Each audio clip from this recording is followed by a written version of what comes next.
Hello and welcome to this week's episode of Breakfast at Tiffany's.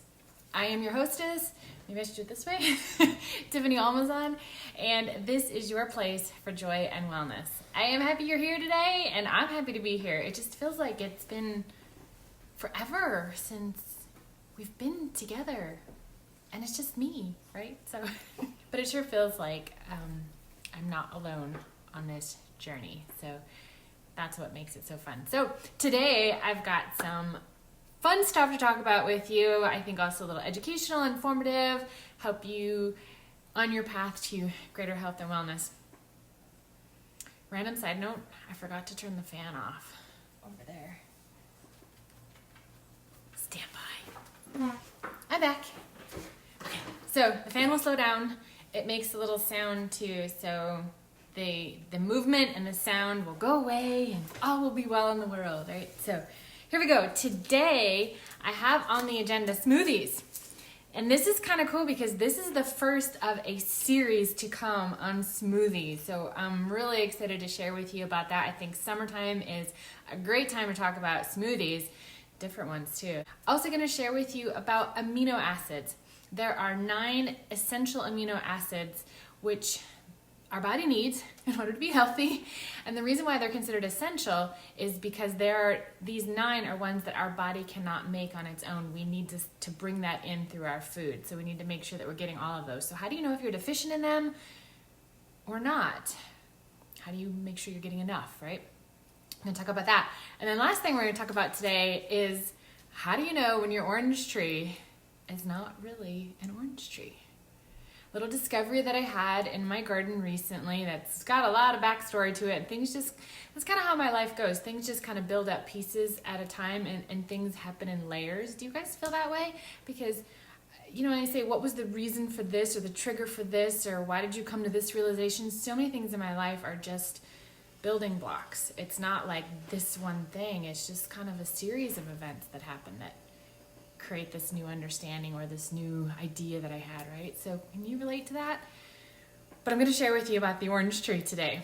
There's my topics, and I've got this handy clock back behind me now that I'm so excited about. Been looking for this type of clock for a long time big, with numbers, not Roman numerals.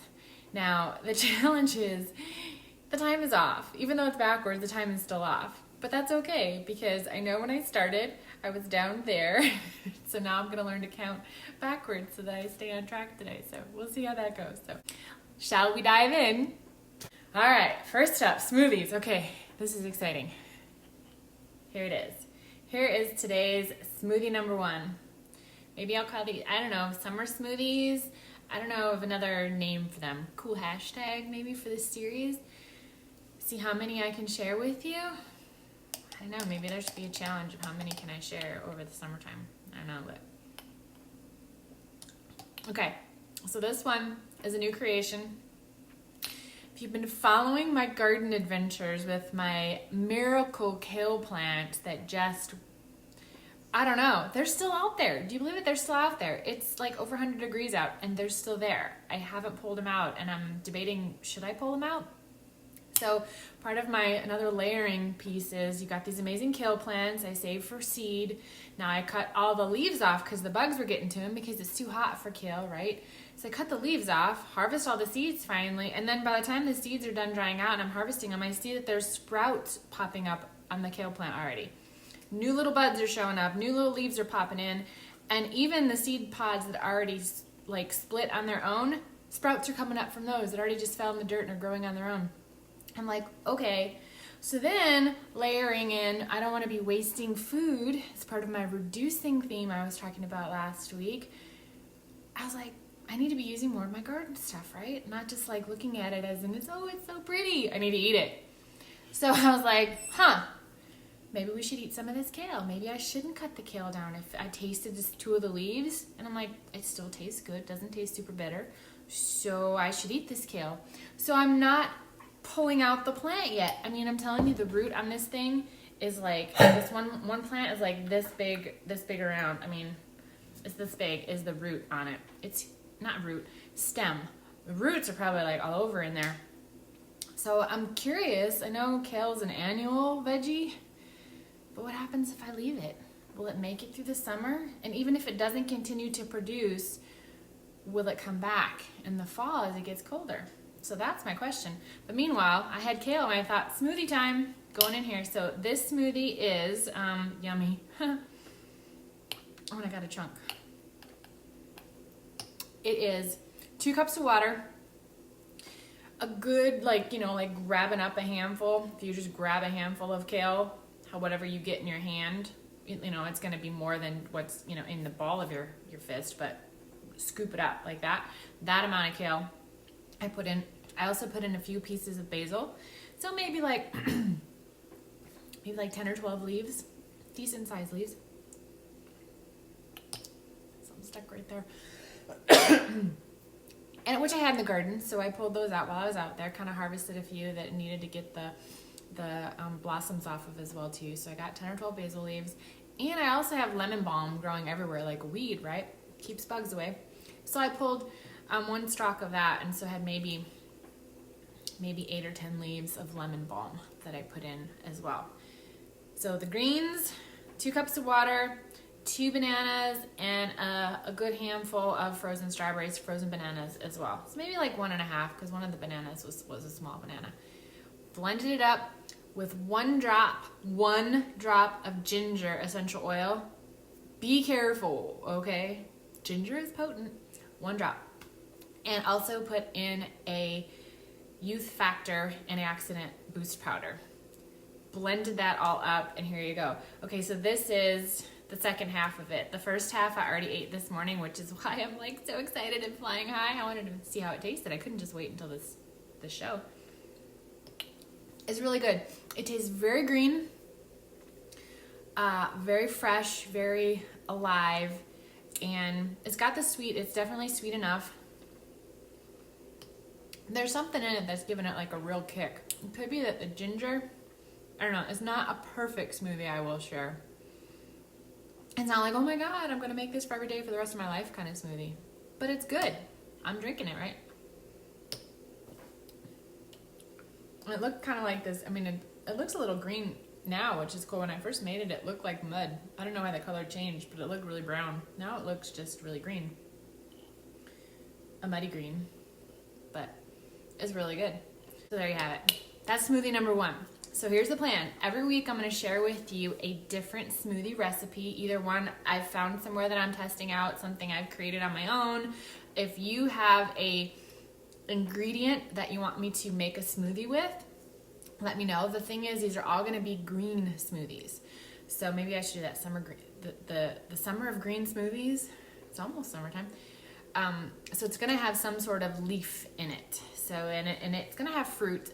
Could even have veggies in there too, but it will definitely have a green tint on it because it's all going to have a leaf in there of some sort. That's the big focus on the greens side of things with these green smoothies. So number 1, let me know what you want me to taste. I know there are some chains. I'm going to check out the chains. Go see what kind of good smoothies they have there or what you can tweak to make it healthy. Because some of them, guys, are really, they may be a green smoothie, but a lot of things have ice cream in them, have dairy in them, have, you know, milk or yogurt or sorbet. I mean, it's just, they're not all really good for you. Sometimes they have the fruit concentrate mixes, or they have like this green juice that they put in there that is not fresh at all. It has a lot of stuff in it. So I'm going to test out some of those places for you. But if you have any tips or, you know, requests on ingredients, let me know. And pardon me as I sip while I talk. This is just like really good. And now that I took the lid off, the more you expose it to air, it's going to oxidize, right? And it's going to lose some of the nutritional value. So I need a drink, right? So hopefully you guys have a cup of coffee or tea with you as well. Feel free to chime in, share where you're watching from, how your day's looking, what you're doing. Do you love smoothies too? Hey, sometimes it's nice. No, all the time. I love comments all the time. It's so nice. Feel free to chime in. Okay. Topic number 2. Smoothies, as a side note, are also super, super simple and can be really easy to make and are very convenient for you guys' breakfast. So they're a great way to transition into healthier lifestyle, and you get the kick of feeling good you see results immediately. Like sometimes you go on a diet or you change your plan or you have a salad instead of a, Big Mac. You don't feel anything immediately, not always. But smoothies are, if it's a good smoothie, you're going to feel stuff immediately. And then of course the results just stockpile. So why did I do the smoothies? That's kind of what goes into my topic number 2 is amino acids. So a little bit of backstory is that it comes down to asking yourself the right question. I've been asking myself this last month, it feels like, why am I not feeling as good as I ought to be feeling, as I have been feeling, as I know I can feel? Like, why aren't I? Been eating a lot of raw foods, and even some of the raw foods I was eating was it just wasn't there. It wasn't, it's like, I feel you can tell when food is alive when you eat it. Well, even some of the raw things I was eating, it just wasn't an alive feeling. It was just like, I even make these awesome joy bites, I call them. They're so yummy with sunflower seeds and honey and raisins and honey, raisins, sunflower seeds, something else. Wow, there's 4 ingredients. I can't remember the 4th one right now. But anyway, I don't feel like charged up afterward. I mean, they've got some great sugar and richness, and you've got that craving. They're good for that, but they don't give me this alive energy. So I've been struggling with that for this last month or so, and it hit me maybe not quite a week ago. I'm like, you're asking the wrong question. Because I found out a lot of things that I was eating that weren't making me feel well. Because I was like, why aren't you feeling well? Well, you had that to eat, and that wasn't good for you, and so that's why you feel that way. I've learned that I tried this sushi at a local restaurant in town that my honey really likes, and I like it too. We've have a history there, and I'm thinking, we're like, what is, could you say is like a vegan dish you could get there, or it's like no meat, it's no added sugar, all this stuff. So they have this sushi. It's the nori sheet, it's rice, and it's avocado, and or replace the avocado with cucumbers. They have these 2 rolls you can get, and 3 ingredients. How bad could that be, right? The avocado and the cucumber are raw. Nori sheets cooked. Roasted, sure, would be better raw, but I'm like, why not? And then rice, I'm like, okay, I don't have a problem with white rice. I eat those things, I get angry, guys. You ever eat something that makes you angry? It's not like I'm bugged because I ate something that wasn't raw, or I'm, bugged at myself. I would feel depressed if that were the case. I would not feel angry. I would just feel like, oh, you did it again. I would beat myself up about it. But to get angry, there's something in the food that I ate that it's like angry for no reason. And I'm like, oh, and then I had to test it. I'm like, is this for real?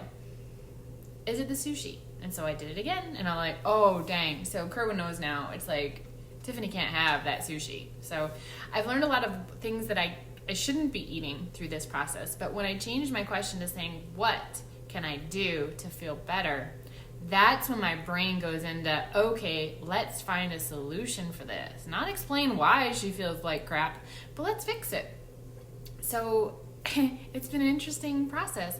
And my latest discovery is on the amino acids. And whether this is true in my case or not, I don't know. But if you are deficient in amino acids, you can have all kinds of issues. You can have ADD is an amino acid deficiency. It can be. It may not be the only reason. You can have lack of focus and concentration. You can be, depressed, no energy. I've had that problem, right? It can also, and check this out, guys, this is really cool, because a deficiency in amino acids, even though it's the building blocks of the protein, and you need to have all of these 9 essential ones for your body to create the protein it needs and all, you can still be a meat eater and be deficient in amino acids. Okay, you totally can. So here's what I thought was fascinating. Are you craving things? Craving things like chocolate and alcohol, even alcohol. People crave alcohol. I've never had a craving for that, but alcohol, sweets, like your diet sodas, your caffeine, the starch, and all kinds of yummy, not good for you stuff. You start having those cravings. It can also be because of a deficiency in amino acid. And I was like, wow, how fascinating is that? So one of the best ways to give yourself essential amino acids is eating greens. And I just so happened to find this book and like was looking for something else, came across this book, and I'm like, well, I should read about that. It's like when you ask your brain the right question, your subconscious just goes out there and it finds stuff that puts it in front of you for you, and then you just get these things without like a conscious decision, like, oh, this could be the answer to my question, but you just do it, and it's just magical how things just start to line up when you ask the right question. So that's where the smoothies came from, is because I want to get more greens in my diet, and I just want to get straight greens without the process of having to go through making a salad and having to make different dressings and all that. I want to just really clean, pure greens and to get enough of a quantity of them, quickly. So I figure the more I go eating smoothies, the more I'll start to adapt to them, and I'll be able to even do less and less sweet in them. But I want to find some really good recipes, and you need a variety. So if you eat a variety of greens, you're going to get everything you need on the amino acid side. And kale, as an example for you, kale has all of the essential amino acids in it. So everything your body needs to create protein is right there in that. And did you guys know about what do you call it? Like, is it complex amino acids? I know there's the difference with, I don't know if it's the right word, but when you eat meat, it's coming as it's already built, like the protein is already built. It's like the complex amino acids. I don't know if I'm saying that's the right word, but it's already created for you. And so what your body has to do is break it down, because see, the cow ate the grass and the vegetation that then had the individual amino acids in it that cow then's body said, okay, you need this, this, and this, and this, and it created all of those, and it pulled them together in the right proportion and created the protein as the cow needed it. Now you're eating the cow, and your body now has to take that complete protein and break it down, and has to tear it apart, and has to pull everything out and say, okay, because that's what that cow needed. You need it differently. You need it in different ratios, different proportions, different amounts, all that stuff, right? So your body has to spend all this effort breaking it all down, and then it says, okay, I want to take this, this, this, this, and then you build it back up and add this, and now your body is good to go. But what happens with the leftover stuff? Because your body is not going to use it all. It's going to have extra stuff. Here's another piece of interesting information for you. It will float around in your body. It will be undigested elements, undigested protein that's just floating around in there. When it gets absorbed, you know what happens? It causes allergies, and it causes immunological disorders. So you know all the autoimmune diseases that are popping up now? They're just like randomness, like where are these things coming from, right? Maybe it's the protein that's just floating around in your system where it shouldn't be. What do you think? It seems to make sense to me, don't you think? I mean, it's like a foreign invasion in your body. It's like your body can't digest it all, doesn't need it all. There's leftover parts. It's like if you went to, okay, I'm not a sewer, so that's why I would use the word build versus sew. But let's say you're trying to sew a wedding dress for your daughter's wedding that's coming up, right? And you go out and you're going to all the thrift stores and you're buying secondhand everything, and then you're like, oh, I like that part, and I like that, and I like the trim here and this here and that color, this material and that pattern, and you get all these different things home, and you have to now, those are all complete garments in their own right, but now you bring it home and you tear it all down. You have to pull threads out, and you save this piece out, and then you recreate it and build the dress. Is it going to be a dress? Yes. Is it going to be a perfect dress? No, not so much. And look at the scraps you're going to have left, right? Those scraps are what happens to your body when it's breaking down a complete protein that's coming from meat because you don't need all of that. So all the scraps are what's floating around in your body creating havoc. I was like, oh, imagine that, right? So let's clean up the scraps. So individual proteins, individual amino acids is what you find in vegetables, and especially in greens. It's an incredible source of all these amino acids. So how do you know if you're deficient? You have some of those symptoms, and all those different cravings. There you go. So can you test, go get a test from the naturopath, for blood tests, all those different things you can get tests for, yeah, but I thought about that. I was like, can't I just test myself at home all the time? I want to know every day how I'm feeling and if I'm right on track and where I'm going. And I thought, I have it. It's built in. It's built into your body too. It's just listen. If you listen to your body, it's telling you exactly what you need. You just have to learn to quiet things down and pay attention and ask the right questions, because now that I've asked the right question, look at all this stuff that comes up in front of me. Look at all this information I now have, because I was like, why am I not feeling so great? But what can I do to feel better? And now I drank this smoothie, and I'm telling you, the first one I had, I drank this much of it, and my body said, yes, this is exactly what you need. I felt amazing. I felt charged up and alive and energized. And that is the clue, is it's like you ask, what do I need? Your body puts it in front of you. Your subconscious mind goes and puts it out there. You go and make it, and you drink it. You feel amazing. That's your body communicating to you right there. So I don't need to have a test. I know that this is what I needed, and this is what I'm going to keep drinking. So try it out for yourself, right? Try some greens in your diet. See how you feel. Make a smoothie, right? And get some of those extra amino acids. Kale is a huge one, for chock full of the amino acids. And another one for you is lamb's quarter. It all one word, but lambs plural, and then quarters. Lamb's quarter. No S on the other end.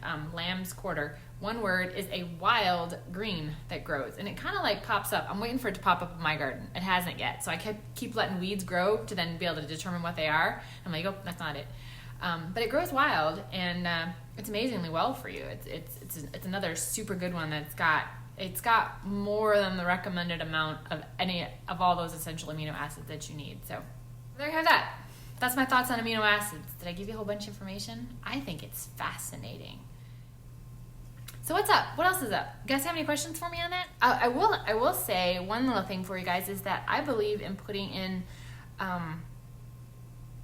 real food. Like, for the most part, I use essential oils limited for food. I really believe more in the therapeutic side of them, but kind of like for ginger, like I've taken to putting ginger essential oil in my ice cream, because the way I make the recipe, the whole ginger doesn't grind up and blend up correctly in this way I'm making this ice cream. So one drop of ginger essential oil works, but I'm really more for the whole food stuff, so I don't put protein powders in these at all. Never. I mean, seriously, ever. I don't put protein powders in. I've never found one that really tastes good. I even found like a raw protein powder that if you were desperate and you were an athlete and you really needed some concentrated stuff, maybe, but it still tastes like protein powder.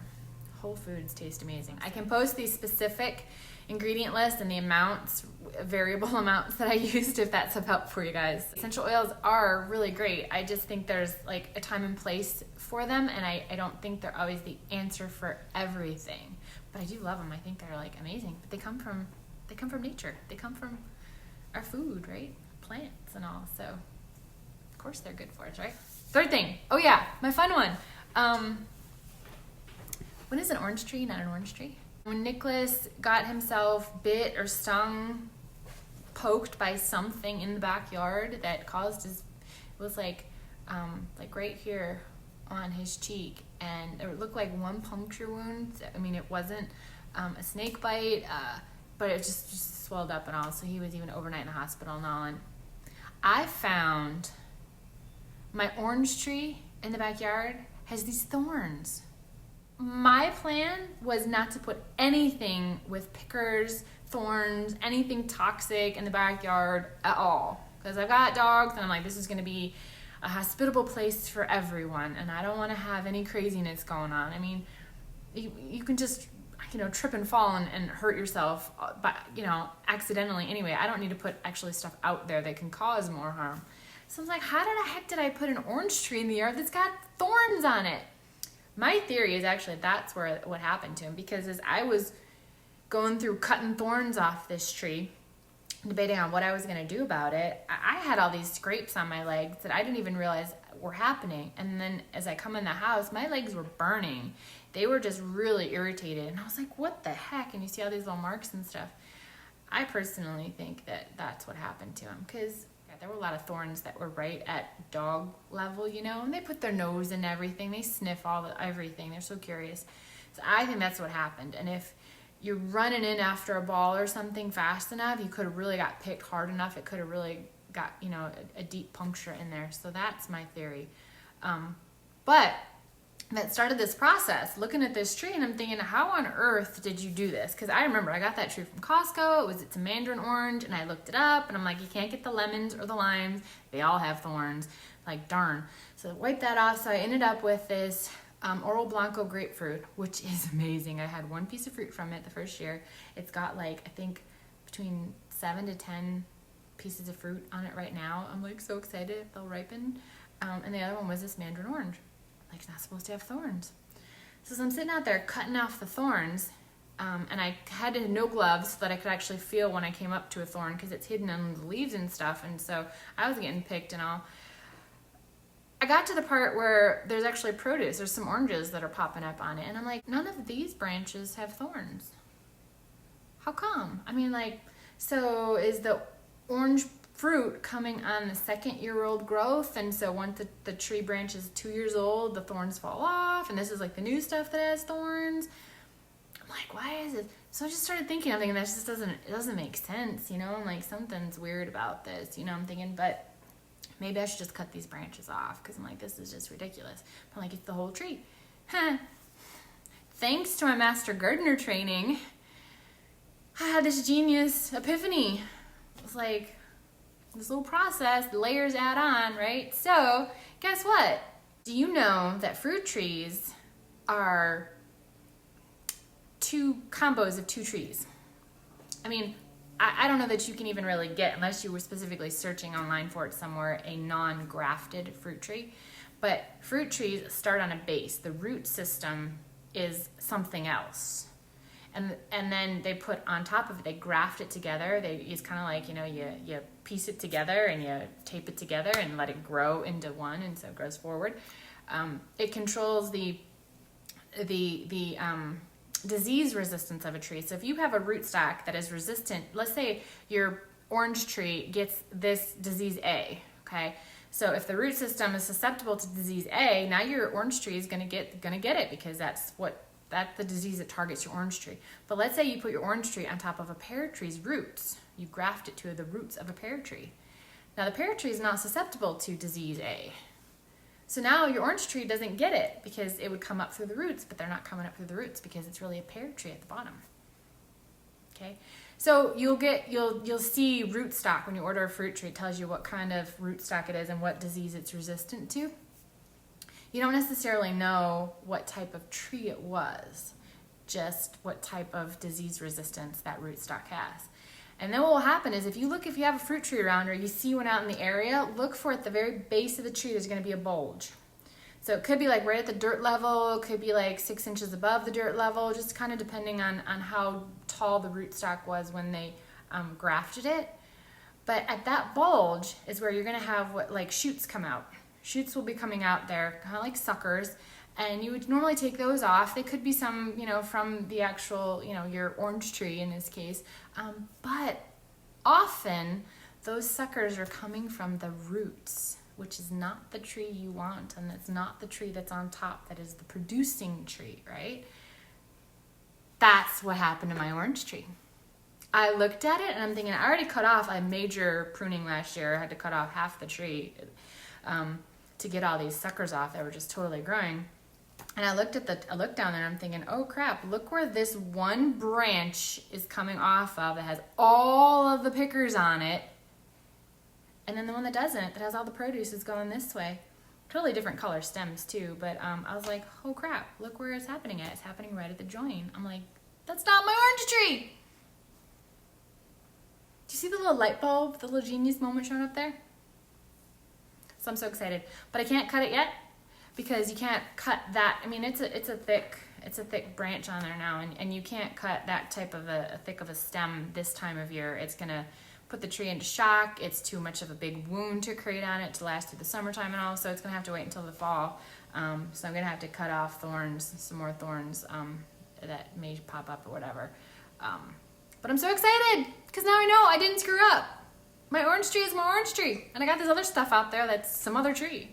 The leaves are all different too, and they're all like curled up, and I thought maybe it needs nutrients. It's not happy on that half the tree, and now I know why, because it's not my orange tree. So there you go, guys. So check it out. Check out for fruit trees in your area and see if you can find where they're grafted. I think it's really fascinating. It's something I learned in my Master Gardener class, and it's really, I think it's really interesting. You can also grow your trees quicker because normally it takes like 8 to 10 years for your tree to really start producing, but you can get these trees from the nursery that are like 3 to 5 years old and they're already producing produce because they were put on an older rootstock. The roots are bigger and more developed and so can provide more nutrients and can help the tree grow faster. Kind of cool, right? I thought it was pretty interesting. So there you have it. My 3 items of today's agenda have been covered. So I'm happy to share that with you. I hope it was of value to you. You found it entertaining and educational. I appreciate your support. If you like this video, great, like it, comment. I will be back again next week, Sunday, on another episode. So for now, that's all she wrote. I hope you guys have a wonderful Sunday. Do something for yourself today, Self-Care Sunday. And I will see you all the next time. Bye for now. So if you enjoyed this episode of Breakfast at Tiffany's, please do me a favor and give me a huge thumbs up. Or even a tiny thumbs up. I don't think size matters. Thumbs up, man. That's the important thing. And if you didn't enjoy this episode, I really don't want to see any of these. So please just keep your dissatisfaction to yourself. This show is all about joy and wellness, and that would not be joyful. I do love comments, so feel free to comment away, ask questions, tell me what you like, tell me what you'd love to see in future. I'm very open to suggestions. And, of course, subscribe. Yes, I want you to subscribe so you won't miss any of my great content. And if you want to click the bell, once you subscribe, you can then also receive notification every time I post a new video. This series will be posted every Sunday after it's been edited and ready to go. So who knows what time that will be, but it will be on Sunday at some point. So stay tuned for that. Bye.